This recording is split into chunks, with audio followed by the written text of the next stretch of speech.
Okay, I can't go past the number 0, and I can't go past the number 12.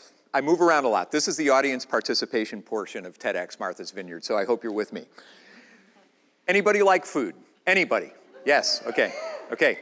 Does anybody love food? Yeah. Love food, right, good, awesome, awesome. Good thing, because by the time I'm done with you, I really am convinced that I'm gonna have you all believing that we can change the world through food. Now, I'm a cook.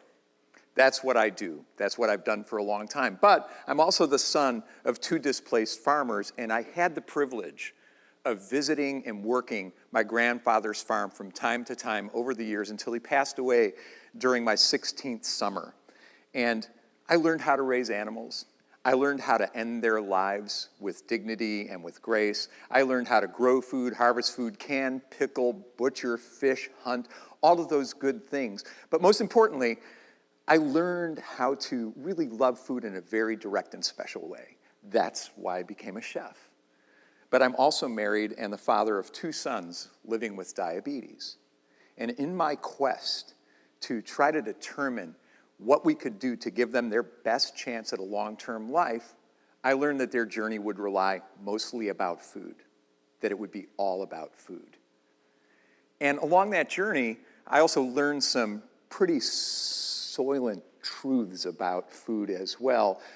Truths for low-income Americans who are suffering, tens of millions, suffering from the same disease, but they don't have the same types of resources that my wife Lori and I were blessed with in our journey with Chris and Ethan and their diabetes. And this is what I call it truth by numbers. Wait, here we go, right?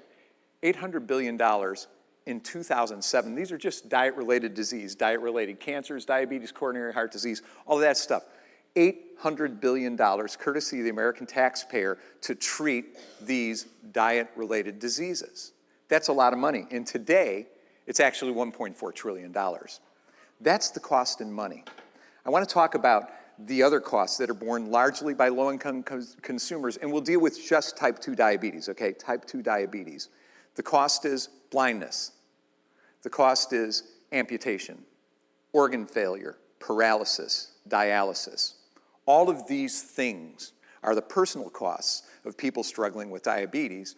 And here's the rub that really gets me. Type 2 diabetes can be prevented through food. In the early stages, with exercise and food, it can be reversed. In the late stages, all of those horrible complications that I was talking about can be mitigated through food. Yet 50% of the people who struggle with this disease or are going to get it live at an income level that doesn't allow them to be able to exercise the freedom to choose the type of food that can help them prevent the disease. So we ask the question, how did we get here? Why is it like this? And actually, a lot of Americans think it's because most people that struggle with poverty are undereducated about healthy food choices. That they're kind of like hooked on Twinkies and sugary sodas and stuff, and if it rained broccoli, they wouldn't do anything with it because they don't know what to deal with, how to deal with it. This is a tiny little bit true, but largely hogwash, and I'll get to that in a minute, because I really think I want to spend just a couple of seconds on a larger part of the American population that actually drives some of these costs, who actually can make a different choice, they can afford it, but they choose not to. They like the way it is. They like food to be fast, they like food to be salty, they like it to be convenient, because they're busy. They're fishing. They're bowling, they're golfing, they're playing video games, they're going to sports games. They got busy lives, and you know what? Damn, I'm hungry, how inconvenient, it's time to eat. Let me just grab a quick bite so I can get back and be busy, right? You know? So this is the large consumer market of America that actually has driven the notion that food should be cheap, very cheap. Hence, the all-you-can-eat buffet and the dollar meal. And these same Americans actually believe in this equation. Food equals fuel. And there are actually people in more affluent communities who believe also food is something you have to do because you're hungry and food equals fuel. But I like to think about it a little bit differently. You know, when I look at the myths that we see about underserved consumers not knowing what to do with good food, I like to go right for that, because here's what we found. Wholesome Wave, the organization I founded 8 years ago, We choose to work in underserved urban and rural communities of poverty because it's in those communities where live the Americans that are the most frugal you'll ever know. Single parents raising 4 children, keeping them alive by rubbing 2 pennies together. Communities where parents experience genuine relief when their children come home from school alive or unmolested. Communities where these parents definitely want to give their children a better chance at life than what they experience for themselves. They have those hopes and dreams, they just don't have the resources. And what we found in these communities is when you actually bring something to these communities that allows a parent to improve the life of their child, they go after it with a tremendous amount of vigor. And I have a couple of stories that I'm going to tell that'll demonstrate this. I really don't believe it has to be this way. It's called The Tale of Two Nelsons. So Nelson Ciccarelli, who is our first Nelson, is a 4th-generation wholesale farmer from Northford, Connecticut. And he came to our fledgling market back in 2008 because we had a program where we raised private money to double the value of food stamps when spent on fruits and vegetables. Now, Nelson took a risk because most wholesale farmers don't go to farmers markets. Wholesale farmers are managing 500 to 1,000 acres and might not be the highest and best use of their time to stand behind a table and say, hey, you want some kohlrabi? You know, they're busy. But the other reason that they don't like being at farmers markets is they're very businesslike and straightforward, and farmers market consumers can be a little difficult, right? The tomatoes, they're not all the same size. There's holes in the kale, bugs ate it, or $4 a pound for a tomato, what are you, crazy? I mean, that's a customer at a farmer's market, right? They're difficult. Wholesale farmers don't like going there. So enter our second Nelson, African-American. He's in his 70s. He's raising the 3 children of his deceased sister, which is not uncommon in a city like Bridgeport, which is the Detroit of Connecticut. He comes to the market because of the doubling program, and he meets kohlrabi. Now, in affluent markets, affluent consumers walk by the kohlrabi. And it's to the chagrin of farmers because it's really sustainable. It's drought resistant, it's pest resistant. You can use 100% of it. It's cool, but it's weird. It kind of looks like a spaceship, right, that grew out of the ground.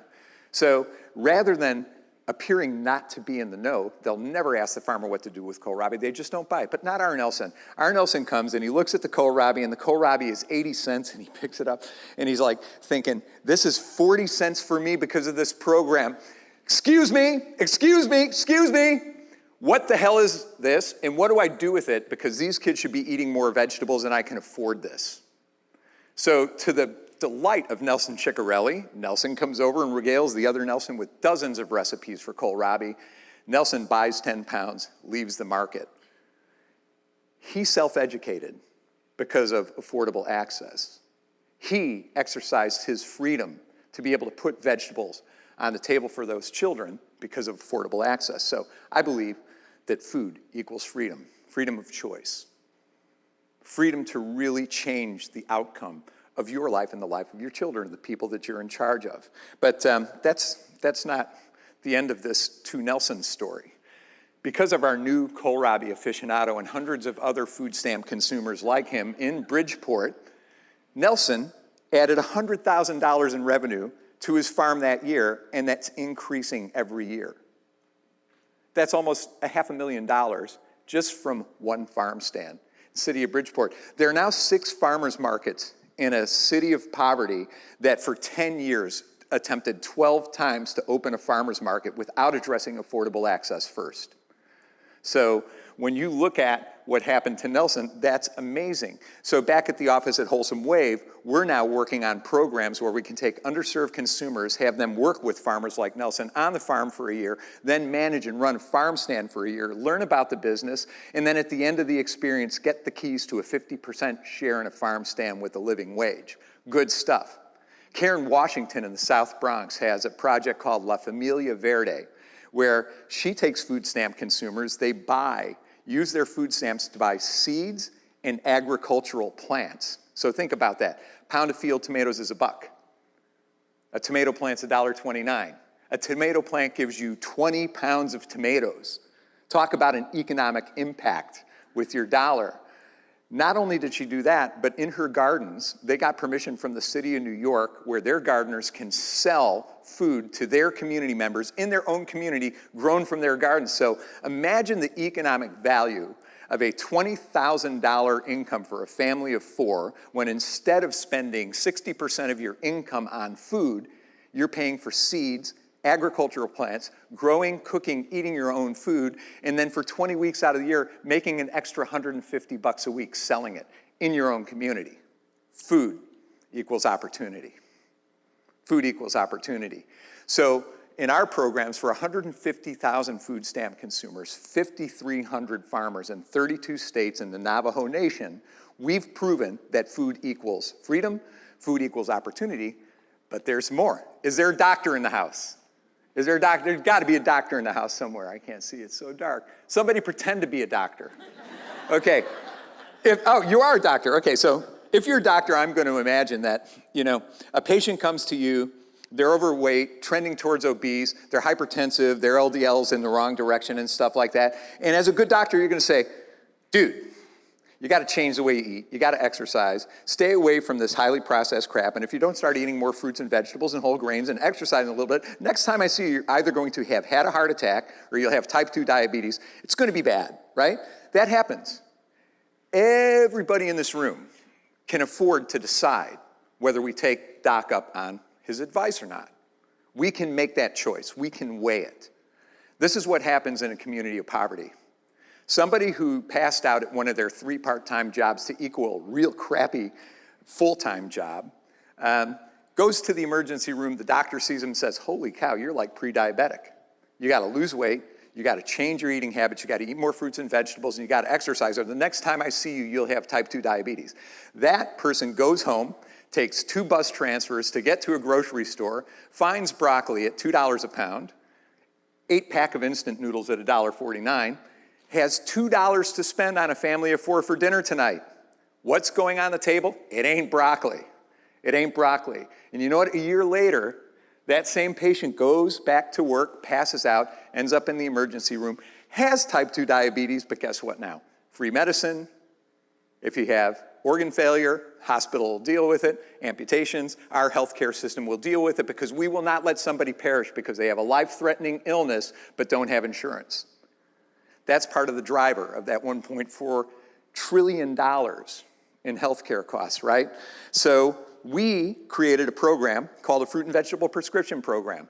It's operating now in 12 states, 5 public hospitals in New York City, and this is like the coolest thing in the world, right? Doctors, nurse practitioners, nutritionists, community health workers all partner together with folks in these communities, at-risk families. They choose an index patient, and then everybody in the household participates. They get a prescription for fresh fruits and vegetables. They can go to a retailer, they can go to a farmer's market, they can exchange their prescription for fresh fruits and vegetables. They go back to get their prescription refilled monthly, and their measure for health outcomes. They set more healthy weight goals, they get coaching, counseling on physical activity and stuff like that, and it's pretty remarkable. We reach a lot of children, but we reach a lot of families as well. And this year it's going to be 3,000 patients, 9,000 family members in the Navajo Nation, 5 public hospitals in New York City, and dozens of community health centers across the country. And 48% of our index patients over 4 years have dropped their BMI in a 14-week intervention. That's huge. So we also believe that food equals health. So if we can take a few minutes and indulge the vision, right, of communities where food equals freedom, food equals opportunity, food equals health, imagine what it might look like. It might look like City Heights, San Diego. City Heights is a very poor community south of San Diego, and it's really diverse. And this is a tamale contest that you're going to see here.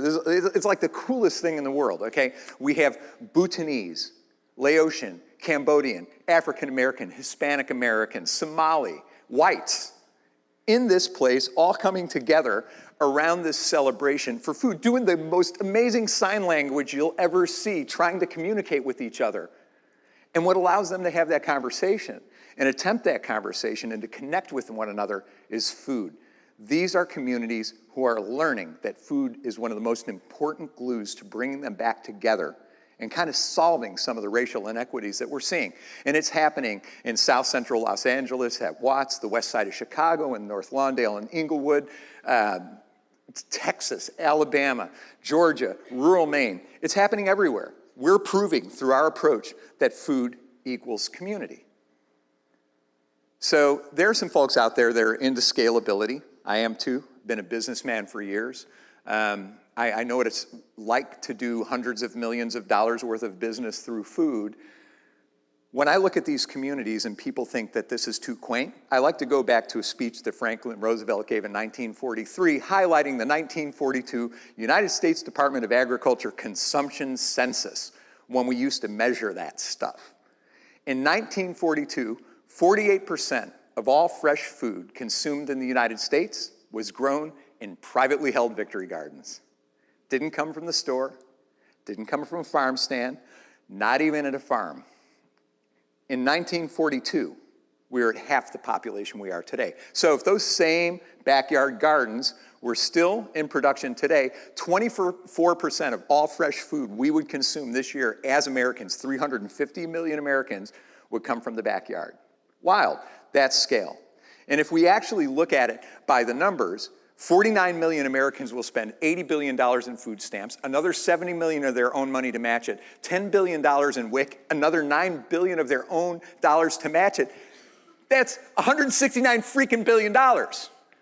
That is almost half of Walmart's global sales for 1 year, and that includes patio furniture, gas cans, fishing rods. Oh yes, and yes, they sell food too. If anybody thinks for a second that this is not a powerful potential consumer market, and that these consumers, by changing the way they spend that money, can change the world through food, wake up. Wake up. It's going to happen. I'm telling you right now. The enthusiasm that we see in the communities that we work for by these citizens of poverty when they have a chance to do the right thing for their families is mind-boggling. It's unbelievable. It's just unbelievable. So we look at this thing of food equals fuel, and I say, we just have to crush it. We got to crush it. We have to get people to stop believing or even thinking for a moment that food equals fuel. And if we can do that, we can really change the world. I mean, look at this. We've proven it equals freedom, it equals opportunity, it equals health, it equals community. Do you guys believe this? Can I hear an amen? Okay, yeah, right? Okay, so we believe that, then we have to have the courage to believe that food equals change, right? Food equals change. Can you do this? This is kind of like the Vulcan mind meld thing of like food equals change, right? Because if we can all leave here today knowing that each and every one of us has a role to play in seeing that we can really believe that food equals change, then together we can change the world through food. There you have it. Thank you for your time.